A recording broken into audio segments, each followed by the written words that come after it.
Hello everyone, welcome back to the channel. आज इस video में हम किसी मूवी के रिव्यू के बारे में डिस्कस नहीं करेंगे। बस इस मूवी में एक हीरोइन के फेस पे जो मोल होता है उसके पीछे का साइंस क्या है और हमारी बॉडी में कैसे एक्चुअली मोल या तिल का फॉर्मेशन होता है, ये सारी चीजें हम इस वीडियो में समझेंगे और समझने की कोशिश करेंगे कि क्या क्या जेनेटिक्स है, क्या ब्यूटी परसेप्शन रहता है अबाउट द मोल और कैसे किसी इंडिविजुअल के फेशियल फीचर्स को काफी अट्रैक्टिव बनाता है, specially in the field of Bollywood और Hollywood. Welcome back to the channel. अगर आप चैनल पे नए हैं then don't forget to subscribe it. अगर आप कॉन्टिन्यूअस व्यूअर हैं then don't forget to share and like the video. Okay, तो सबसे पहले मैं आपको ये बताती हूँ कि मोल्स का साइंटिफिक नेम क्या होता है। तो मोल को साइंस की लैंग्वेज में हम मेलानोसाइटिक न्यूज कहते हैं। यूजुअली ये मेलानिन के फॉर्मेशन से, मेलानिन के एक जगह पे इकट्ठा होने की वजह से बनते हैं। इसके पीछे का साइंस हम सारी चीजें स्टेप बाय स्टेप समझेंगे। बट एक बहुत कॉमन फैक्ट है, जैसे यूजुअली लोगों को लगता है कि जिसकी बॉडी में मेलानिन काफी ज्यादा होते हैं, मेलानोसाइट्स काफी ज्यादा होते हैं, उसका स्किन कलर काफी डार्क होता है। और जिसकी बॉडी में मेलानोसाइट्स कम होते हैं उसका स्किन कलर काफी लाइट होता है।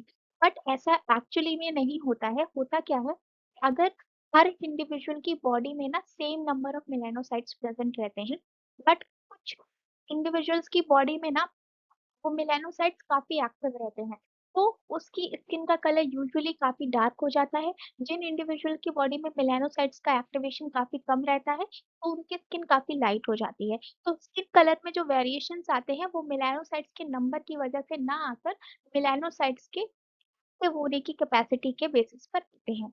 तो इस हीरोइन के फेस में जो आपको मोल दिख रहा है ये कैसे बनता है, इसके पीछे का साइंस, ये सारी चीजें हम यहाँ पर समझ रहे हैं।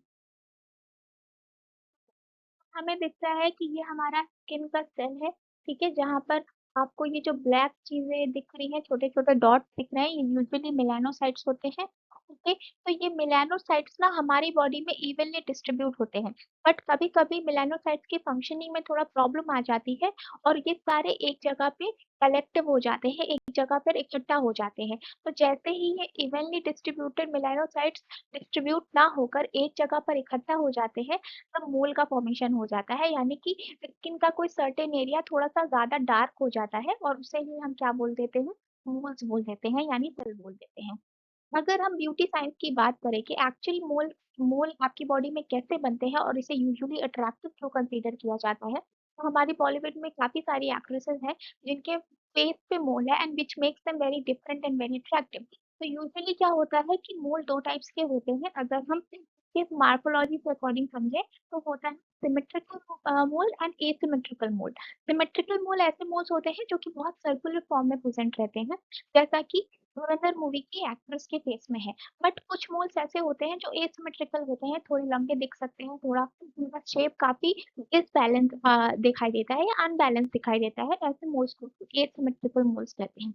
ओके, अब ये अट्रैक्टिव क्यों माना जाता है, बिकॉज समहाउ आपके विजुअल रिप्रेजेंटेशन में आपके फेस में एक अनयूजुअल सा सटल फीचर होता है जो कि काफी डिफरेंट होता है और सारा अटेंशन आपका वहीं पर जाता है, which make someone very attractive और टू बी मेमोरेबल, ताकि आपको ऐसे लोग यूजुअली याद रह जाते हैं बिकॉज समहाउ उनके फेस पे कुछ ऐसा होता है which is usually not present in any other person. General language में मोल्स को अट्रैक्टिव सिर्फ इसलिए माना जाता है। अब मोल्स के पीछे बनने का फॉर्मेशन क्या है, कि मोल्स कैसे बनते हैं। तो मोल्स यूजुअली जेनेटिक्स की वजह से बनते हैं। आपकी बॉडी के जीन्स कैसे फंक्शन कर रहे हैं, आपकी बॉडी के सेल्स कैसे फंक्शन कर रहे हैं, कि ये सारी चीजें डिसाइड करती हैं कि आपके बॉडी पे मोल्स होंगे या नहीं। यूजुअली इंडियंस की most of the, I think every Indian have like multiple numbers of moles on their body, but some, बहुत कम ऐसे लोग होते हैं जिनके फेस पे बहुत मोल्स होते हैं या बहुत स्पेसिफिक जगह पर कोई मोल होता है which make them very attractive. Moles के बनने का कारण जेनेटिक्स हो सकता है। हमारी बॉडी के डीएनए हमारी बॉडी में जो डीएनए होता है ना, उसके कुछ सर्टेन जीन्स होते हैं जो कि मेलानोसाइट्स की माइग्रेशन को कंट्रोल करते हैं।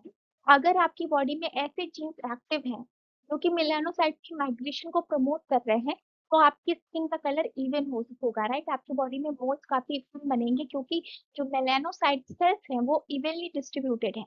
अगर आपकी बॉडी में ऐसे जीन्स एक्टिव नहीं है जो कि मेलानोसाइट्स का माइग्रेशन कंट्रोल करते हैं, तो आपकी बॉडी में मोल्स बनने की पॉसिबिलिटी काफी ज्यादा हो जाएगी।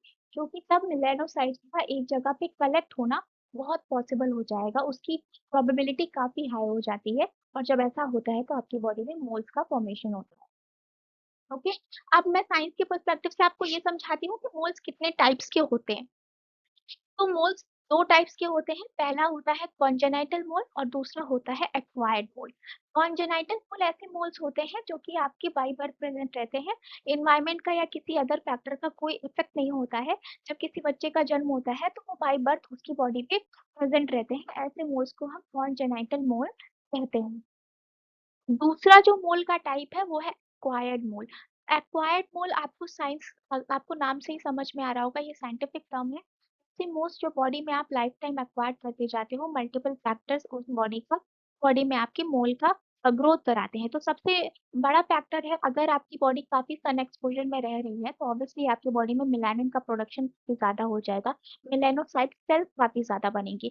अब जब मेलानोसाइट सेल्स बनेंगे तो उनके एक जगह पे कलेक्ट होने की प्रोबेबिलिटी काफी हाई हो जाएगी, अगर ऐसे जीन्स एक्टिव हैं जो कि मेलानोसाइट्स का माइग्रेशन कंट्रोल कर रहे हैं तब। ओके, दूसरा रीजन है हार्मोन्स। तो मल्टीपल हार्मोन्स होते हैं जो कि आपकी बॉडी में मोल के फॉर्मेशन को कंट्रोल करते हैं, जैसे जैसे कि मेलानोसाइट स्टिमुलेटिंग हार्मोन जिसको हम एम एच हार्मोन कहते हैं। ओके, तो ये एक ऐसा हार्मोन है जो कि मेलानोसाइट के फॉर्मेशन को आपकी बॉडी में कंट्रोल करते हैं। मल्टीपल टाइप के ग्रोथ हार्मोन्स होते हैं जिनका जो मीडिएटर, जैसे IGF-1 एक मीडिएटर होता है जो कि ग्रोथ हार्मोन का मीडिएटर है। तो ये हार्मोन्स आपकी बॉडी में मोल्स और मेलानोसाइट के प्रोडक्शन को कंट्रोल करते हैं। बहुत सारे केसेस ऐसे आए हैं जहाँ पे प्रेगनेंसी के टाइम में बहुत सारी विमेन्स की बॉडी पे मल्टीपल तरह के मोल्स का फॉर्मेशन होता है। प्यूबर्टी के टाइम में आपकी बॉडी में नए तरह के मोल्स बनते हैं। तो यूजुअली ऐसे रीजंस की वजह से जो मोल्स आपकी बॉडी में बनते हैं उन्हें हम एक्वायर्ड मोल कहते हैं। ठीक, तो आज का टॉपिक ये था कि आप कैसे एक जनरल चीजों से एक साइंस के टॉपिक को बहुत डीपली समझ सकते हो। आई होप आपको ये वीडियो पसंद आया होगा। Thank you so much everyone for watching. Please take care of yourself. Bye bye.